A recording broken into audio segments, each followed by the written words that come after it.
Sublime gracia del Señor. Continuamos con nuestra serie de enseñanzas sobre las doctrinas fundamentales que profesamos nosotros, que están contenidas en la Confesión de Fe de Londres de 1689. Estamos en el capítulo 26 de la Confesión. Bueno, el tema es el distintivo bautista, que hace referencia a la iglesia. Todo lo que es la iglesia, la membresía, el gobierno de la iglesia, temas que ya hemos tratado anteriormente. En la última ocasión decíamos que la iglesia tiene algunas labores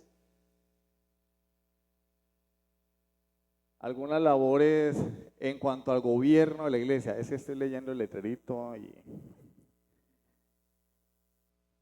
algunas labores en cuanto al gobierno de la iglesia. ¿Cuáles labores o cuáles acciones puede llevar a cabo la membresía de la iglesia? Recepción de miembros. ¿Quién recibe los miembros? ¿El pastor? No, la iglesia. Es la iglesia la que recibe miembros. Entonces una persona puede acercarse al pastor, hacerse amigo de él, pero en última instancia es la iglesia la que se encarga de aceptar a ese miembro. Claro, pues la opinión del pastor tiene peso, ¿sí? Tiene valor, pero por ejemplo en el caso mío, la última vez que hicimos la reunión de iglesia para recepción de miembros, yo esperé que todos hablaran primero, para no influir en la opinión de los hermanos, ¿sí? Porque alguien puede decir, no, pastor, diga usted qué le parece Juanito. No, Juanito es chévere, Juanito es calidad, Juanito. Entonces, la opinión de los demás hermanos se puede ver influenciada. Yo dije, no, hablen ustedes primero. Escuchémonos, escúchense y después me escuchan a mí y entre todos, primeramente, habiendo orado anteriormente y bajo la guía del Espíritu Santo tomamos una decisión. Pero es la iglesia la que recibe los miembros. Selección de oficiales. La iglesia basada en los requisitos que establece la palabra de Dios, tanto en 1 Timoteo, Tito, Hechos capítulo 6. Ella es la que elige los oficiales. Y la semana pasada decíamos que en Hechos 14:23 dice, y establecieron ancianos. Y allí la palabra establecer es una palabra griega que significa alzaron la mano. Entonces, ¿cómo establecieron los pastores, los ancianos? Alzando la mano, votando. Esto no quiere decir que el pastor, por ejemplo, diga, bueno, estos son los candidatos, ustedes voten. No, es la iglesia como el cuerpo de Cristo, la que tiene la autoridad para reconocer a los candidatos. Esta persona, y no es una votación a manera de competencia como las que hacemos nosotros en el ámbito político. ¿Sí? No, el que más puntos saque ese es el ganador. No, es una votación que pretende manifestar la intención de la iglesia, ¿sí? Que es muy diferente. No estamos hablando de una competencia, sino que la iglesia decida, muestre la intención, muestre cuál es la guía del Espíritu Santo para aprobar o desaprobar a un candidato. Y también en Hechos 6 vemos cómo fue la iglesia la que ordenó a los diáconos. Claro, había unos requisitos previos, ¿no? De buen testimonio, llenos del Espíritu Santo, llenos de sabiduría, llenos de fe, ¿sí? La aplicación de la disciplina eclesiástica o excomunión. La iglesia tiene la autoridad dada por Cristo de excomulgar a un miembro de la iglesia. ¿Qué significa eso?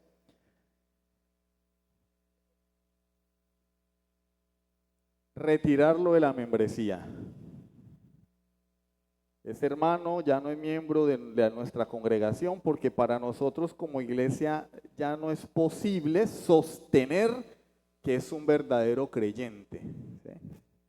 Porque ¿cuál es la puerta de entrada a la membresía de una iglesia? Pues que la persona es un creyente, que da fe de que es un verdadero creyente, que a todos nos consta que es un verdadero creyente hasta donde humanamente sea posible corroborarlo. No somos Dios, puede que se nos cuele alguno, ¿sí? Puede que se nos cuele alguno. A Pablo se le colaron algunos. Demas, por ahí hubo un tiempo que se hacía y a la final no fue. Puede que se cole alguno, en la iglesia se pueden colar, pero en el momento en que esa persona deja de mostrar que es un verdadero creyente y comienza a andar en una conducta impropia, pues la iglesia tiene toda la autoridad de excomulgarlo, de retirarle la membresía. En ese caso, cuando a un hermano se le retira la membresía, ya no es parte de la lista de miembros, no asiste a las reuniones de iglesia, no se le administra la cena del Señor. ¿Eh? Pero hermano, entonces, ¿por qué hay gente que es asistente que toma la cena del Señor? Bueno, pues porque no hemos podido corroborar que sea un pecador impenitente. Entonces, en ese caso, pues no se le impide. Pero cuando una persona anda desordenadamente y se les comulga, ella todo lo contrario, está mostrando con su comportamiento externo, observable, que no es creyente. Y la iglesia no puede dar fe de su profesión. Es como decir, hermano, tú no pareces cristiano, no podemos tener comunión contigo, por lo tanto te vamos a excomulgar. ¿Hasta cuándo? Hasta que se arrepienta. ¿Sí? Eso lo hace ¿quién? La iglesia. Eso lo hace la iglesia y esto tiene muchísimos colores, sabores, porque pecados hay de todos los colores, sabores, olores y tamaños. Pero la iglesia es la que lleva a cabo eso. ¿Sí? Alguien, el pastor propone en la iglesia, mira, vamos a retirarle la membresía a este hermano porque está andando desordenadamente. No se está comportando de acuerdo a lo que se espera de un cristiano o un miembro de la iglesia, entonces la iglesia debe tomar cartas en el asunto. Hay otros casos más graves, o sea, previo a esto, pues se hace el conducto regular, ¿no? Se le confronta a la persona sola, si no hace caso se hace delante de unos testigos, se le da tiempo a que se arrepienta, que manifieste que se ha arrepentido, ¿sí? Hay casos que duran meses, ¿sí? En el libro de las 9 marcas se promueve que se le dé tiempo a la persona de que se ponga, de que corrija su caminar, ¿sí? No es que, bueno, si no te arrepientes de hoy a mañana te vamos a dar en la cabeza, ¿no? Se le da tiempo, pero si después la persona no hace caso omiso, pues ya se procede a excomulgarse de la congregación. Pero hay casos en los que, por ejemplo, como el caso de la primera carta a los Corintios, de este joven que estaba teniendo sexo con su madrastra, o había tomado a su madrastra por mujer, pues este pecado cumple 3 requisitos, no se está contradiciendo lo que dijo Jesús en Mateo 18, sino que es un pecado grosero, público e impenitente. No estamos hablando de un chisme o de cierta rebeldía o la inasistencia sin explicación a los cultos. De antemano, les digo desde ahora, eso es causal de disciplina. A los hermanos que se caracterizan por faltar a los cultos, eso es causal de disciplina. Porque si no explica la razón por la cual no viene a los cultos, entonces, ¿sí? Y ya que se les ha dicho a los hermanos miembros de la iglesia que Cuando no vayan a venir a culto, tienen que avisar porque no van a venir a culto. Es que el hermano Boris es controlador, ¿no? Pues porque somos una familia, somos miembros de una iglesia, no es lo mismo un asistente que un miembro. Si un hermano se va a ausentar, debería, por su sentido de pertenencia a la iglesia y por respeto, decir, hermano, no voy a ir por tal razón. Acá hay una hermana que lo hace y jamás se le pidió. La hermana Oralba, no va a venir a culto, y ya pum, hermano, no voy a ir por tal razón. Yo nunca le dije que lo hiciera, pero lo hacen y uno dice gracias por esa consideración. Pero hay pecados como el de este joven que era público, un pecado público. Todo el mundo se había dado cuenta que estaba teniendo intimidad con su madrastra. Grosero porque es un pecado, yo vuelvo y digo, es pecado grave, ¿no? O sea, una cosa es decir una mentirita, una cosa es el chisme, ¿sí? Pero otra cosa es estar acostándose con la esposa del papá. E impenitente porque el hombre no mostraba arrepentimiento a pesar de que la iglesia ya lo sabía. Entonces Pablo, ¿qué dice? No, llámenlo en privado, vayan 2 testigos. No, me lo expulsan ya, sáquenlo de la iglesia. Y cuando dice sáquenlo de la iglesia no está hablando de la excomunión, está hablando de la expulsión de la iglesia. Hermano, nuestra recomendación es que no vuelvas más a la iglesia. Las puertas de esta iglesia están cerradas para ti hasta que te arrepientas. Eso es lo que significa ser entregado a Satanás. El tal se ha entregado a Satanás. O sea, el hombre lo botaron de la iglesia, ni a los cultos ni a nada podía ir. ¿Por qué? Porque hay que ejercer disciplina, hay que poner el ejemplo, porque si no la iglesia se vuelve una recocha, ¿sí o no? No, yo me acuesto con mi madrastra, yo me acuesto con el primo, con el sobrino, con el que sea, y acá no pasa nada. Vuelvo y le digo, hay pecados en los que hay que ser paciente, paciente, paciente para no cometer una injusticia. Pero cuando el pecado es 1, grosero, 2, público, 3, impenitente, se requieren acciones inmediatas. Otro pecado que es causal de expulsión de la iglesia, la disensión o la división. Cuando hay una persona que llega a la congregación a generar división, inmediatamente hay que expulsarlo, porque atenta contra la unidad de la iglesia, atenta contra la unidad de la iglesia. La unidad es tan importante que los grandes imperios, por ejemplo el imperio romano, que era lo que más le preocupaba, la pax romana o la paz romana, ellos no les importaba sino que el imperio viviera en paz. Y toleraban lo que fuera, toleraban que los judíos adoraran a Jehová,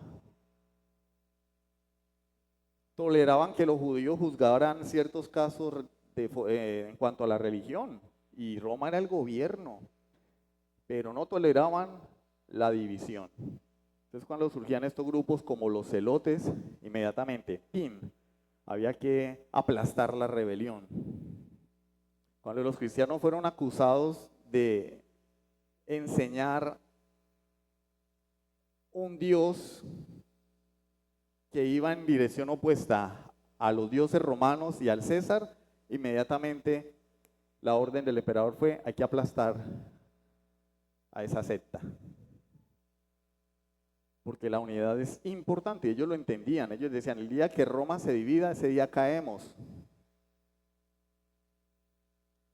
Y si lo entienden los impíos, ¿por qué la iglesia no lo va a entender? De hecho, Pablo en la carta a los Efesios habla de la unidad en el Espíritu, un mismo Señor, una misma fe, un mismo bautismo. Entonces la unidad es importante. Cuando viene una persona y empieza a generar división, a decir: no, esto no es así, eso no se puede hacer así, eso de una vez, ¡pum!, fuera. Es que yo vengo a una iglesia donde eso no es así, no, es que el pastor está equivocado, mire, eso que están enseñando no es así, es que ustedes porque hacen esto así, que porque, ¡pum!, de una. Porque no es la iglesia la que tiene que acomodarse a las personas, son las personas las que tienen que acomodarse a la doctrina bíblica que se enseña en la iglesia. Entonces eso es causal de expulsión inmediata. El pecado, ¿cuáles son los 3? El pecado 1, grosero, público e impenitente. ¿Qué es impenitente? donde no hay arrepentimiento. Si a la persona se le llama la atención y se arrepiente, listo. Pero, y dependiendo del pecado, se hace una labor de un seguimiento. Pero si es impenitente, la persona no muestra, me vale, bueno, fuera. Y cualquier otro asunto que los pastores consideren prudente, ¿sí? Bueno, vamos a someter esto a consideración de la iglesia. ¿Sí? Pero fuera de eso, quienes gobiernan la iglesia son los ancianos, o pastores, o presbíteros, u obispos, como lo quieran llamar. ¿Sí? Por ejemplo, la iglesia no puede decirle al pastor qué debe predicar. Porque entonces, imagínense, el uno quiere que le hablen de la segunda venida de Cristo, el otro quiere que le hablen de la oración, el otro quiere que le hablen de la vida de Jesús, el otro quiere que le hablen de las 5 solas, el otro quiere que le hablen de la doctrina reformada. Entonces, ¿cómo hacemos para darle gusto a todo el mundo?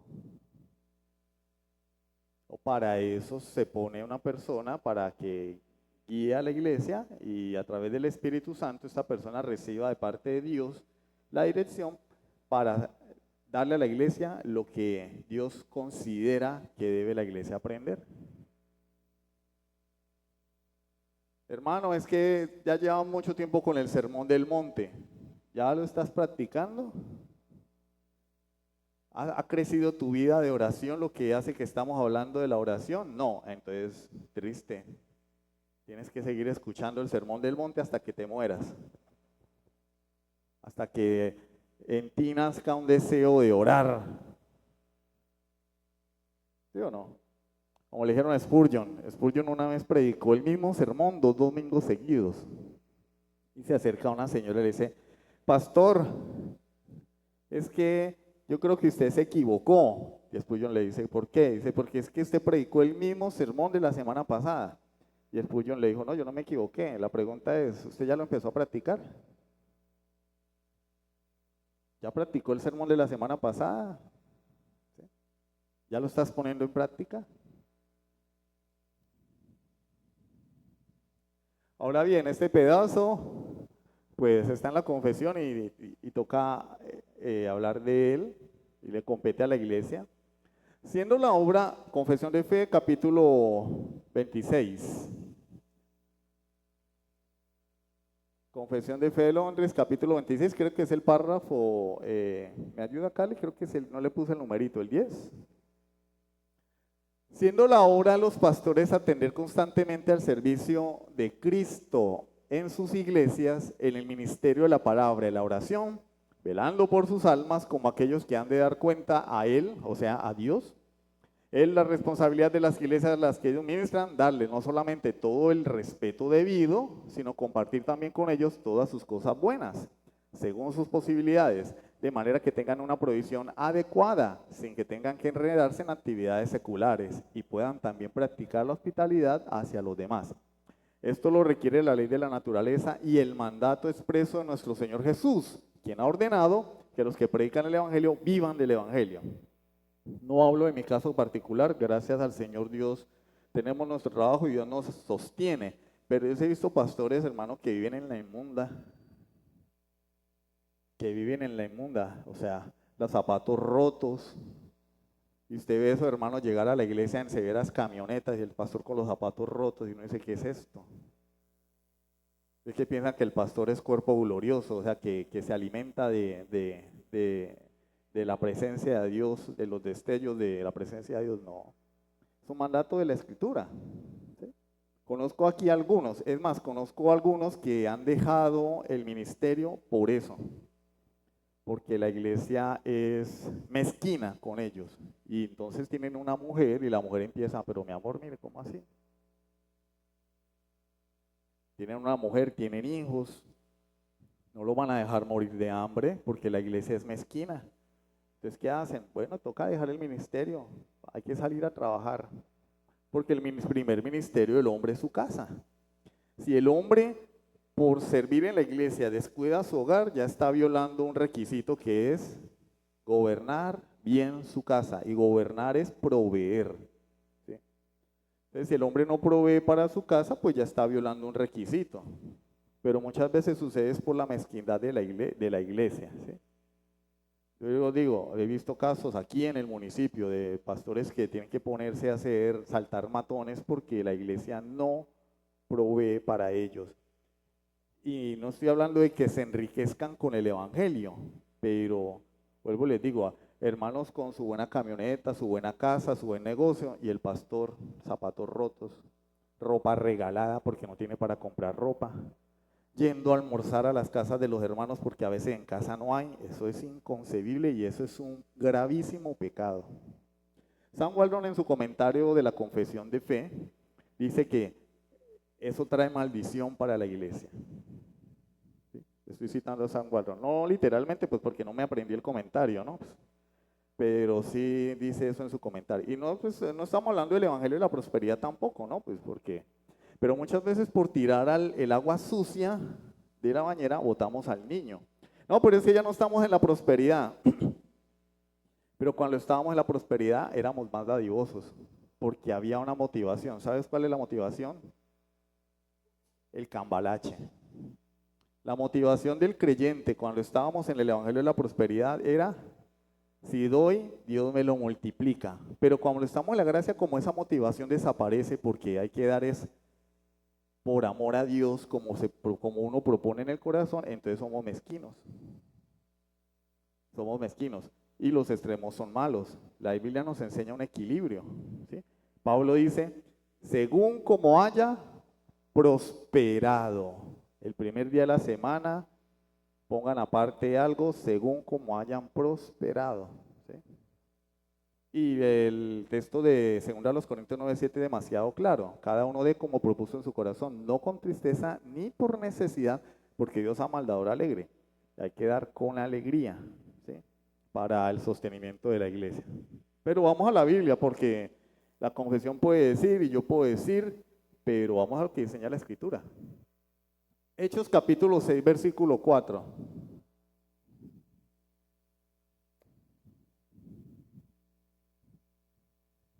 Hechos capítulo 6, versículo 4.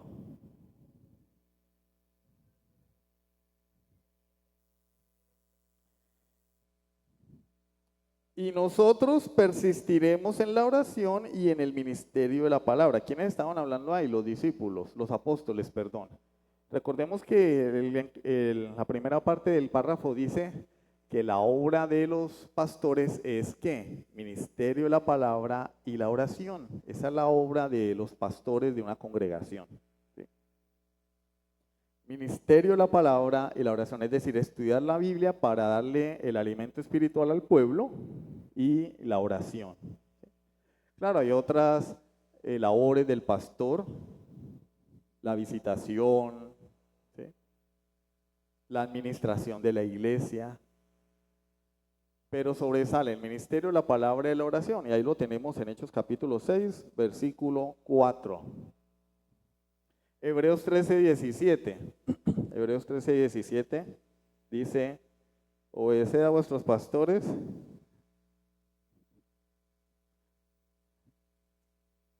A mí me lo hicieron aprender de memoria cuando era chico. Obedeced a vuestros pastores y sujetaos a ellos. ¿Por qué?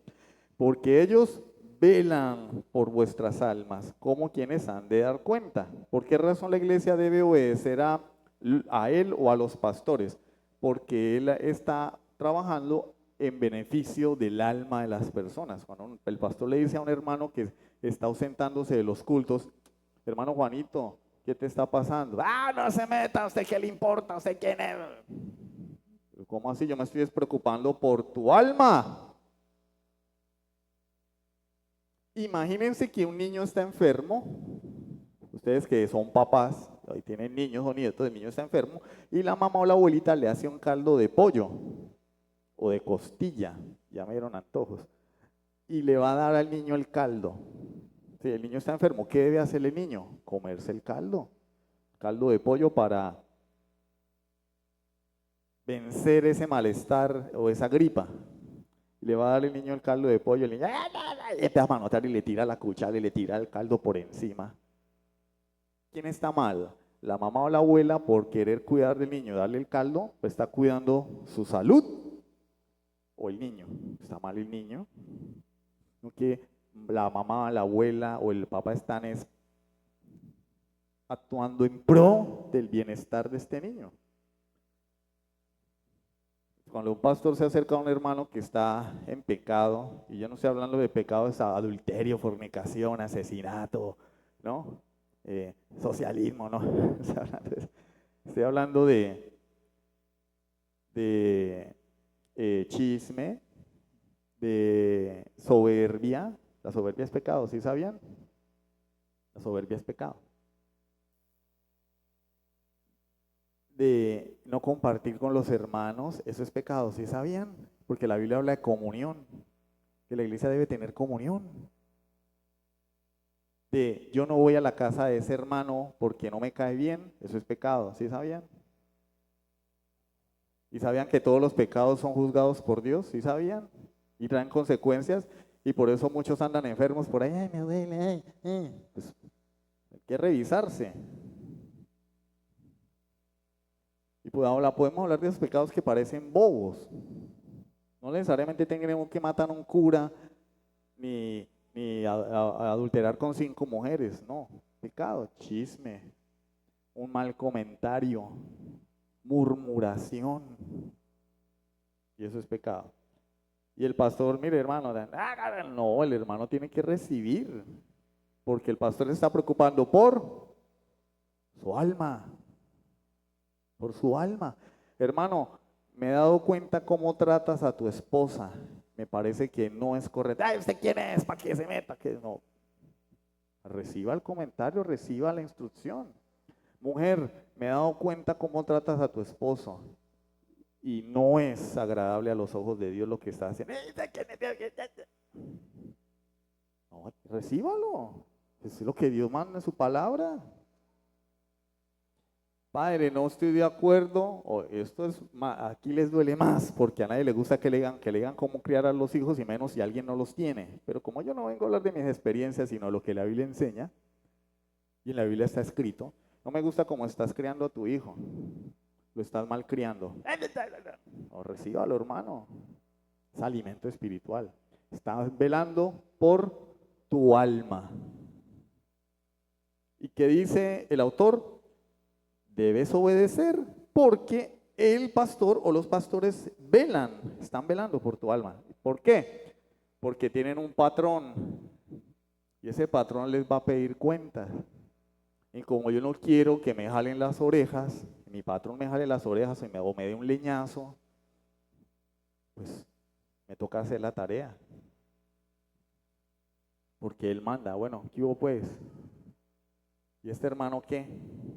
¿Y este otro qué?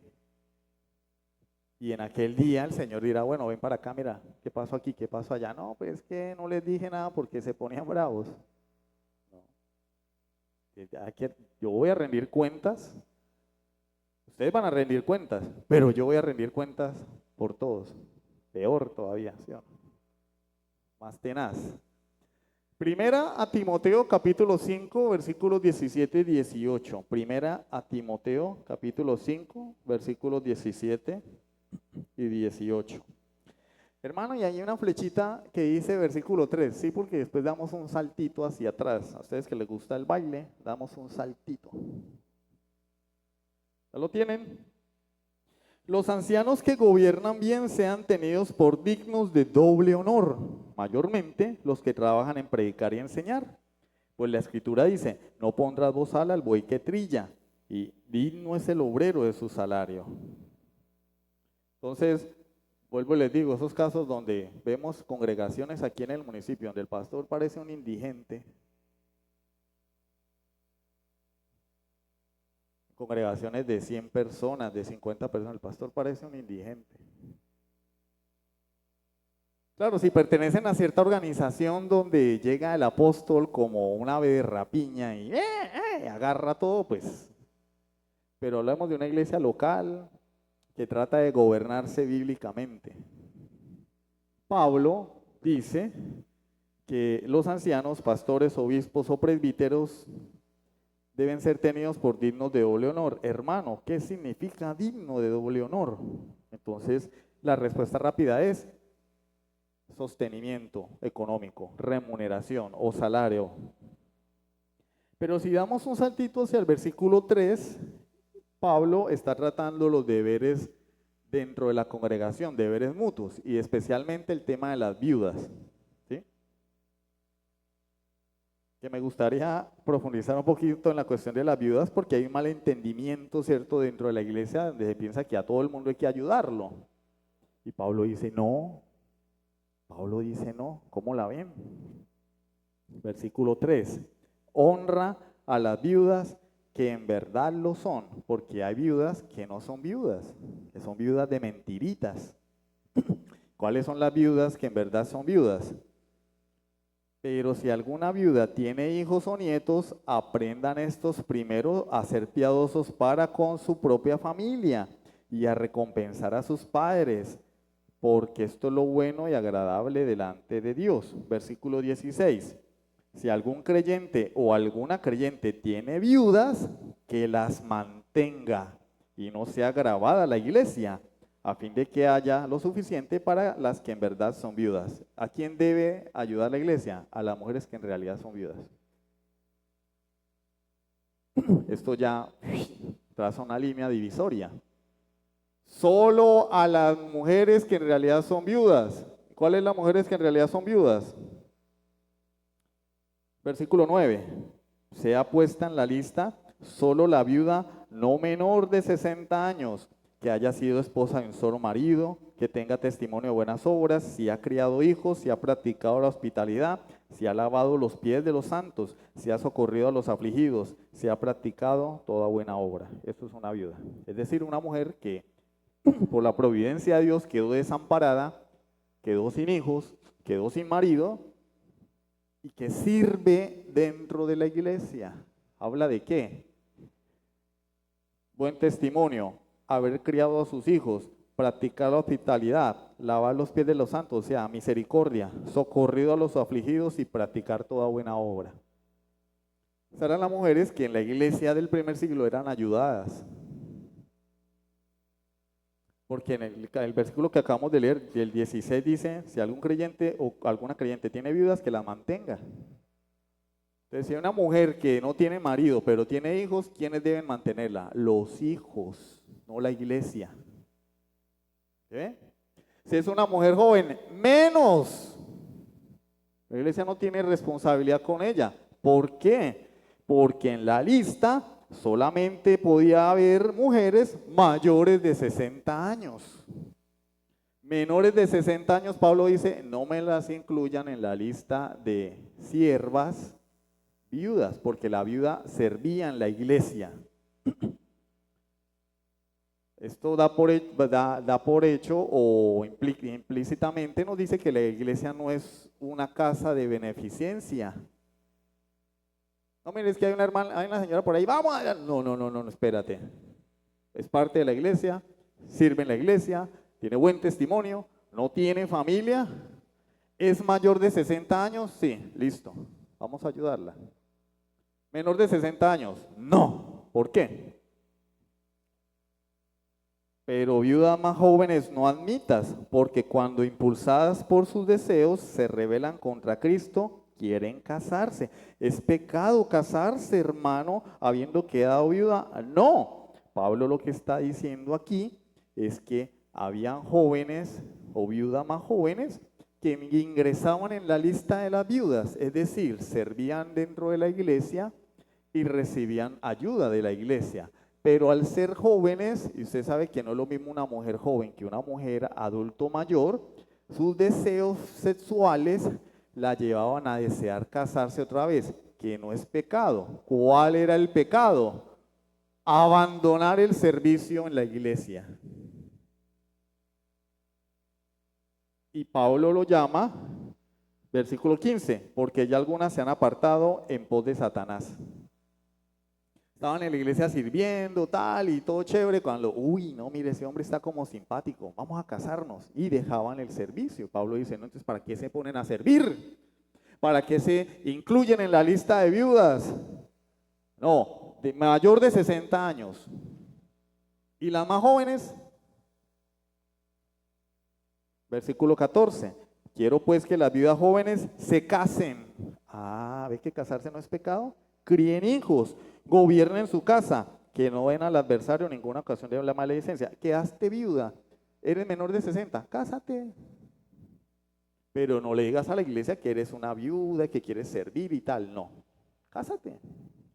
Porque después dejas el servicio a Dios botado.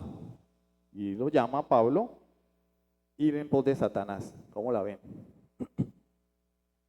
Esto para que quede claro, no, porque es que hay una hermana en la iglesia que tiene hijos, sí, que la mantengan los hijos. Es lo que Pablo dice, ¿sí o no? Lo acabamos de leer, ¿cierto? Tiene hijos, que la mantengan los hijos. ¿Es menor de 60? Sí. Pues que case.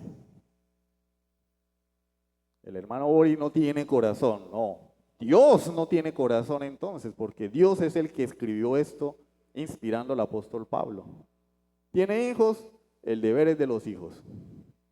Obvio, si son creyentes, ¿no? Si son incrédulos, pues ahí no hay nada que hacer. Pues, ¿qué vamos a hacer si son el anticristo? Por eso el versículo 4 dice, aprendan estos primero a ser piadosos para con su propia familia, ¿sí? Están en la iglesia los hijos, la señora es viuda. No, pero es que la señora tiene los zapatos rotos y mire, anda todos los domingos, parece una foto, todos los domingos viene con la misma ropa. No, hay que hablar con los hijos. Miren, muchachos, ¿qué pasa con su mamá? Su responsabilidad es sostenerla, velar por ella, cuídenla.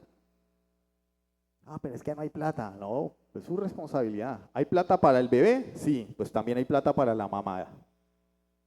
Porque cuando el bebé se enferma, revientan plata de donde sea para llevarlo al médico. Se enfermó la mamá, tome una acetaminofén y defiéndase como pueda. No, es deber. Por eso dice, aprendan a ser piadosos. Pero ese no es el tema. El tema es qué significa honor.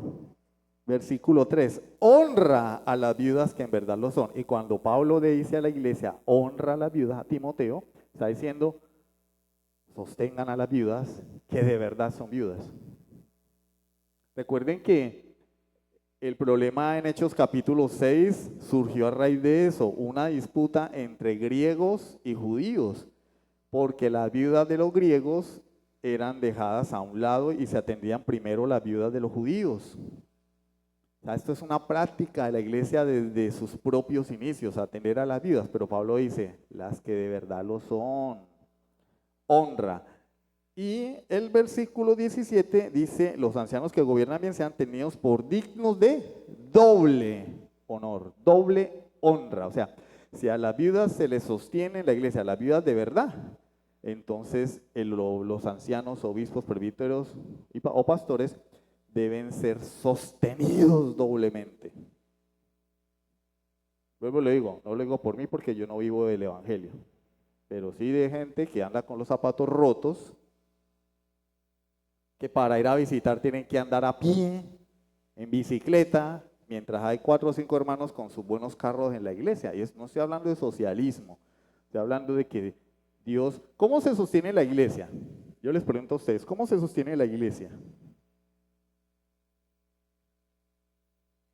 Pues si hay algún hermano multimillonario en Estados Unidos, de pronto que seamos amigos de Bill Gates, de Elon Musk, Elon Musk, seamos amigos de Elon Musk o de George Soros o de Soros Jr., porque Soros ya está con un pie en el otro mundo más bien, ya se murió Soros, bueno, y nos demandaran dinero, no, ocurre en algunas iglesias, ¿no? Hay organizaciones que tome, y nos mandaran dinero, no había problema, pero es que Dios ordenó a la iglesia sostener a la iglesia. ¿Cómo se sostiene la iglesia? Con las ofrendas de los hermanos, no con los diezmos, ofrendas. El diezmo no es bíblico para nosotros. Así se sostiene la iglesia. Entonces, ¿qué debe hacer la iglesia? Pues sostener a la iglesia, ¿sí o no? Por ejemplo, cuando uno tiene una moto y la moto se le pincha la llanta o ya está lisa, ¿uno qué hace? Le cambia el caucho, ¿sí o no? Va y compra un caucho nuevo. ¿Sí o no? el carro se estrella y se le parte una farola. ¿Qué hace uno? Va a comprar la farola, no le pone cinta transparente ahí. Ah, bueno, hay algunos sí, ¿no? Porque no hay dinero, pero uno le compra la farola nueva. Se le tapa el sistema de inyección y el carro empieza a quemar bujías y a corcovear, parece un caballo. ¿Qué hacemos? Lo llevamos al mecánico. Pero cuando en la iglesia no hay recursos, ¿por qué no tenemos la misma mentalidad? ¿Sí?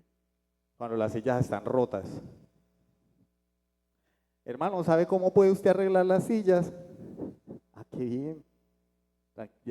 Yo se las arreglo también. No jodas.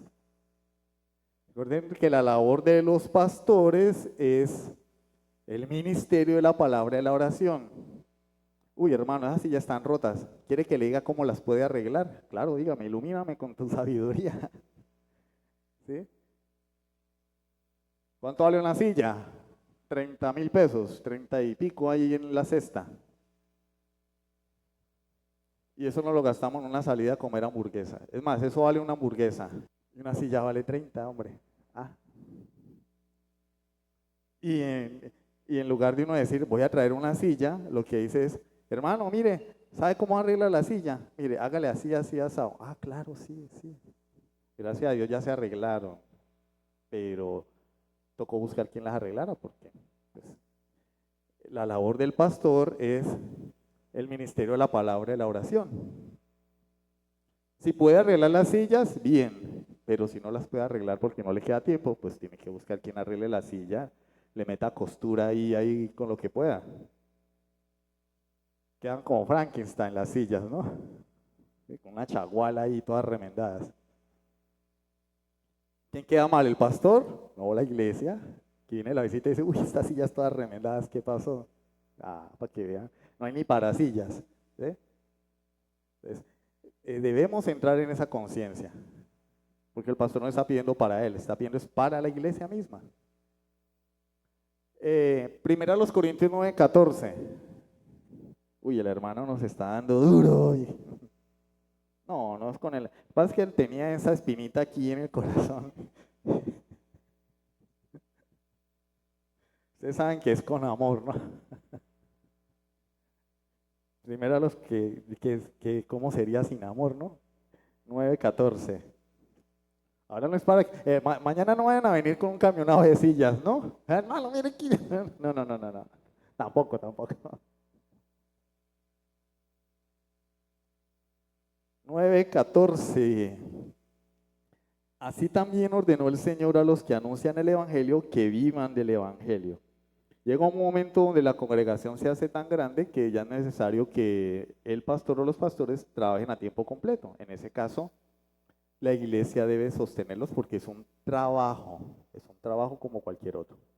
Gálatas capítulo 6, versículos 6 y 7. Y con este finalizamos. Ay, por fin acabó el hermano. Gálatas 6, del 6 al 7. El que es enseñado en la palabra, haga partícipe de toda cosa buena al que lo instruye. No os engañéis, Dios no puede ser burlado, pues todo lo que el hombre sembrare, eso también segará. Porque el que siembra para su carne, de la carne segará corrupción, mas el que siembra para el espíritu, del espíritu segará vida. Pero ¿cuál es el contexto? Hacer partícipe al pastor, anciano, obispo, presbítero de las cosas buenas que Dios me da. No le estoy diciendo para que ahorita me mediodía todo el mundo haga una cola y me inviten a almorzar. No, gracias a Dios en la casa hay almuerzo, ¿cierto, mi amor? Que sí. Pero vuelvo, yo les digo, es muy triste ver esos casos de pastores que tienen que más bien llegar a, así como Camilo, ¿no? ¿Se acuerdan la propaganda de Camilo? Hola, ay, están almorzando. Sí, y no solamente acá, lo he visto en Colombia también. Cuando he tenido la oportunidad así de ir a un pueblito o algo, a visitar a algún familiar o algo que es cristiano, y sí, la historia, llega el pastor a hora de almuerzo, porque en casa no hay, porque la iglesia no provee. ¿Y sabe quién es el que será juzgado por Dios? La iglesia. La iglesia, porque la persona a la que Dios ha llamado no está siendo cuidada por la iglesia. Eso es pecado. Entonces, yo sé que aquí no pasa, ¿sí? Pero sí en otras congregaciones es muy triste y lamentable ver esas cosas. Entonces, eso era todo por hoy. Mira, aquí la semana que viene vamos a hablar de la obligación que tienen todos los creyentes de ser miembros de una iglesia local. No, yo no, todavía, más adelante, más parecen raperos, ¿no? Más adelante, sí. No. Tienen la obligación de unirse a una iglesia local. Es un mandamiento de Dios.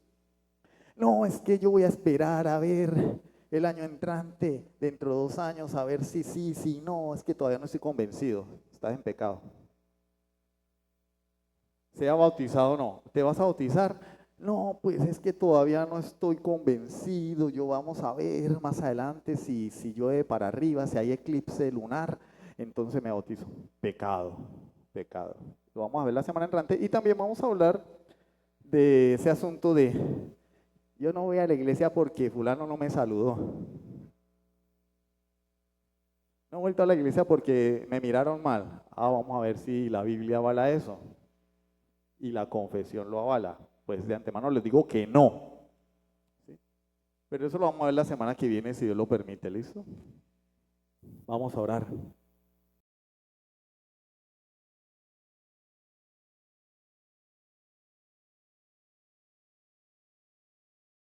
Padre Celestial, te damos gracias, Señor, por tu palabra. Gracias por la doctrina, Señor, que nos das todos los días, ese alimento espiritual.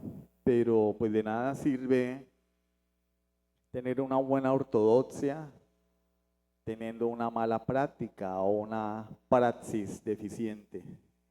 Ayúdanos a ser equilibrados, Dios, a aprender lo bueno y a ponerlo en práctica, para que tu nombre sea glorificado no solamente aquí en la iglesia, sino afuera en el mundo, y para que muchas personas glorifiquen tu nombre como lo dice tu palabra. En esto conocerán todos que sois mis discípulos, en que os améis los unos a los otros. Así alumbre vuestra luz delante de los hombres, para que vean vuestras buenas obras y glorifiquen a vuestro Padre que está en los cielos. Mateo 5:16. Gracias, Dios mío. Oramos en el nombre de Jesucristo. Amén. Sublime gracia del Señor.